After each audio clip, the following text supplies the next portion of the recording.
my main complaint is how comfortable we are in this country, because we don't live a world like in Africa and Somalia or Afghanistan, where you don't have a Starbucks everywhere. You don't have a Jack in the Box to go grab some food. You don't have a supermarket that has got everything. You don't have all the choices in cereal and milk and eggs and all that. And whether we like it or not, even in the hood, we're spoiled. And we don't know what's coming, because a lot of us have never lived that hardship. And we, taking in to case all these college kids that are complaining about gender and like how privileged do you have to be able to even argue about that, right?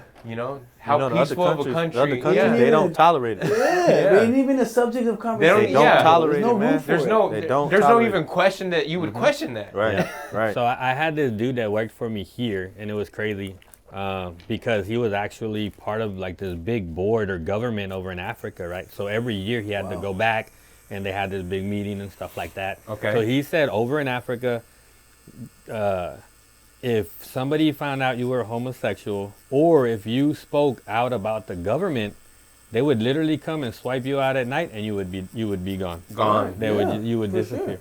If they found out you was gay or you spoke out against their government, you were gone. They would kidnap you in the middle of the night. I mean, imagine that. That's their reality. That's their reality. And then they're gonna come over here and be like, "Oh, you're confused. You think you're a girl? You have a penis." Yeah.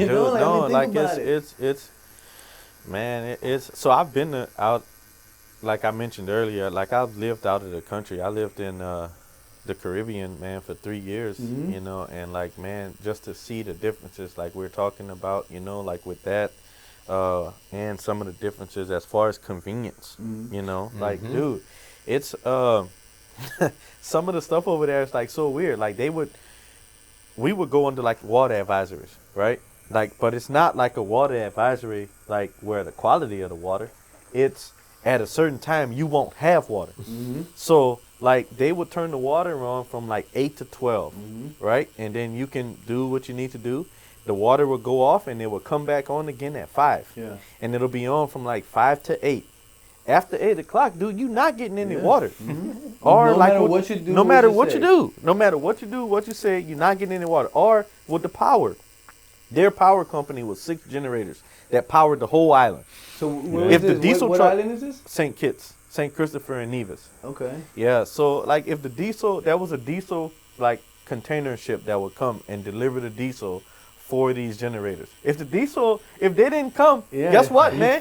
Hey, no power. They did like rolling power, dude. So like, man, you would get power from like 8 to like, let's say 8 to 3, and then they would shut the power off. So whatever zone you were in, if you didn't get any power, you just didn't have any tough luck, But like, just to think about, dude, we would have to, my wife and I would go to 3 different grocery stores just to buy all of the groceries that we needed, like for the week. Yeah. Over here, man, you go to H-E-B and you're good. Yeah. You go to H-E-B, you get everything in the middle of the day, and it's always open. But man, like you said, it's real humbling, to experience that and to see, like how these people live. But I tell you what, one thing that I picked up from over there that I miss so much over here, the U.S. is so busy. Yeah, we're so busy. Too fast, yeah. Too fast, man. We're too fast. Yep. Over there, man, they had a saying called "rush slowly," and man, bro, it was awesome, man. So like in the mornings, dude, like when we were, because my wife, she was going to school over there, and I was getting my master's. In the mornings, bro, everybody, when we were driving to school, everybody's out on the boulevard walking. All of the older people are walking. People are walking to work. Man, like, dude, it was like amazing. In the evenings when you get off, everyone's out there walking. You have the older people that are walking, the kids that are out there with their parents, walking, exercising, And over here, it's like, dude, I went from being over there, that was an activity every day. Yeah. We were being active. We were moving every day. Man, and you get over here and it's like all of that just dies down. Like you can't find anything, man. But over there, like, man, in the evenings, dude, it was so weird. Like, and they're so cool. I got to like work out like with their Olympic track team. Oh, no way. Dude, yes, like, it was, I was like, man, y'all didn't run for St. Kitts. And it was like, yeah, dude, we're telling you, like, we're the guys. So I was like, prove it. They pulled up a YouTube video of them actually running, like, in the finals at the Olympics, dude. I was like, what? I was like, no way. But they're so cool, man. They're so laid back, you know, and, like, everything was so, they're so accepted. They're living life, man, and they're in touch with reality. That's it. They're in touch with the family. They're in tune, you know, like with the family. And with the earth. And with the community. with the love. Community, love, man. Yeah, and every, man, bro, so there were, all right, it's a controversial topic, but there are no guns over there, right? Yes, you know, it's an island. People still smuggle in stuff. You have an occasional, like, 1 or 2, maybe homicide or something like that a year, you know, but they catch them. You know, and man, it's just so, like, different, you know. Like, man, I'll tell a story. I had just dropped my wife off to school, and I was coming back home. I forgot something. I said, man, I need to run back and grab it. I think I might have forgot my laptop at home. So I parked my car out front, and we stayed around the back side of this building. So I go, you know, grab what I need. I'm coming back out, and I hear, like, something, like, ruffling around in the car, you know. So, man, there was a kid that broke in the car. We had an old beat up car, man. It was like an old Pajero. It was older than my wife and I put together, probably, man. So he takes off running. So I'm like, do I chase him? Do I get in the car and chase him?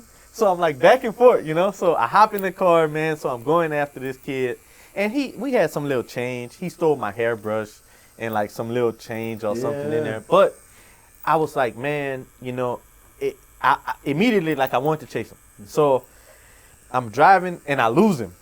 And so I don't know where he went, man. Yeah. So my wife's cousin was on his way to school and they didn't have a car. So I was like, hey, man, I'll take you to school. I was like, somebody just broke in the car, dude. So I kind of saw him, like, off in the distance. I was like, I know where he's going. And he kind of saw me. So he kind of, like, stopped.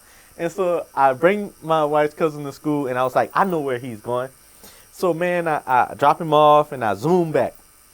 And I come around the corner and I was like, I bet you he's going to be back here. Man, he's walking, you know, thinking like, hey, man, he done got away, you know. And so, like, I pull up on him.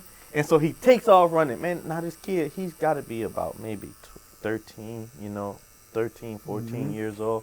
And I was like, hey, man, like stop, you know. And he was like, man, no, like don't hurt me or whatever, you know. And I was like, dude, I'm not going to hurt you, man. Like, I want to talk to you, you know. Like, let's talk, man. Like, what's going on? Like, why?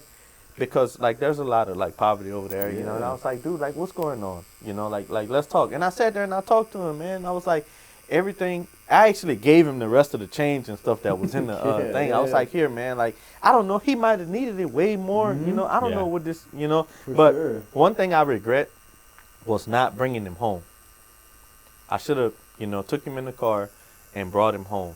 You know, to his parents. Yeah, no, to his parents. Took him to his parents. No, like, bring him back to his parents and, like, you know, like, hey, man, look, like, I understand you don't have to do that, you know, like, and I just wanted him to understand that, hey, there's a better option. And I told him, I was like, hey, bro, I've heard about the jails here. I know you don't want to go to the jail here, man. Like, we mentioned earlier about, like, the jail in El Salvador. Like, it's bad. They don't play, you know, and I was like, it's horrible, man. So, and just, like, talking to him, and just like, man, seeing, you could really see the pain, you know, that he had probably experienced early on, you know, and I'm like, man, this is a kid, you know, so and what he knows, you know, and man, it was just that was like a real, like, eye opening, you know, like, experience, you know, for me, man. But it was man. But it's like, imagine, like, if like, you know, a lot of U.S. people would never know that, would never experience that, would never even consider that, you know, like. And that's unfortunate because, I mean, how do you teach that? You can't teach that. You know, it's not like you can't have a class on poverty, you know, or like what people in poverty go through and how their thought process is. But our poverty isn't even equal to poverty in other countries, right? So, like in El Salvador, going there was mind-opening. I really loved that we were able to take our kids over there so they could see it. Because there were some houses that were just dirt floors, bamboo sticks, and plastic bags. Oh, yeah. That was their house, right? Or it was clay, no doors, you know. So and they sleep on hammocks. They don't really have a lot of beds and stuff, but if you haven't slept on a hammock, you need to. Like once you lay in one, they love it. Like, bro, I need one. I actually dated a Salvadorian chick too. But man, like they're comfortable. But again, we don't understand poverty, right? And we have a saying, you don't work, you don't eat. But that's not 100% true here, because somebody's willing to. We have, you know, like handouts, so to speak. Over there were kids, like little kids walking around selling avocados, selling ice cream that their parents made, you know, and these are 4-year-olds and maybe 8-year-olds, right? If you can walk and move, you're working the farm, you know, you're plowing the fields, you're planting corn, whatever, you know, and because if you don't, you will not eat, right? And here we have the same, but it's not the same. You can figure something out, you know, or somebody's gonna selling shit. Like for example, I've been looking at other restaurants in the Houston area, right? So this lady was like, hey man, I also got this rental house over there in Crosby where you're at, okay? She says, look, Section 8 will pay you $3,800 a month, and then they can pay the difference. Like, what country are you gonna go to that they're gonna pay $3,800 a month for you to live there? Some people don't even make that in a month, you know, working, like really working. So you got these people that are grinding it out, going to work every day, and they can barely afford a $1,000 payment for their house, or $1,200 or $1,500, but the government is paying $3,800 for some people, you know, for whatever reason. Yeah, to occupy. You know what I mean? But it's just it's crazy to me, man. Like we don't understand, and it's easy for people to sit back and talk mess, you know, about others, but yet they've never been in that situation, right? And like I'm passionate about resilient minds, and I'm passionate about trying to get our message out. And anybody that wants to help others, like, get that message out. Because I can tell you, like, I touched the food stamp. So, yeah, you know what? Like, when we grew up, we did have that assistance. I touched the food stamp, you know, firsthand. I remember we'd go to the apartment complex, the main office, and they would come and have the little white box that have a sandwich, a fruit cup, and a fruit juice, right? Wow. So my thing is, yes, sometimes we'll have to go through hard times, right? But you have to want to change as an individual, you know, and quit looking for handouts. People are like, well, I need this person to win in the presidency. I need, like, to me, it doesn't matter who's the president or what's going on, right? All I know is I need to feed my family. I need to grind, right? I'm not looking for somebody to come and save me. And that's the biggest issue with a lot of people. They're looking for somebody to save them, and they're looking for handouts. How do you expect your life to change? Like, you have to look in the mirror and be like, nah, man, this shit ain't for me no more, right? I want to change. I want more out of life. And until we get society to do that, we're never going to change.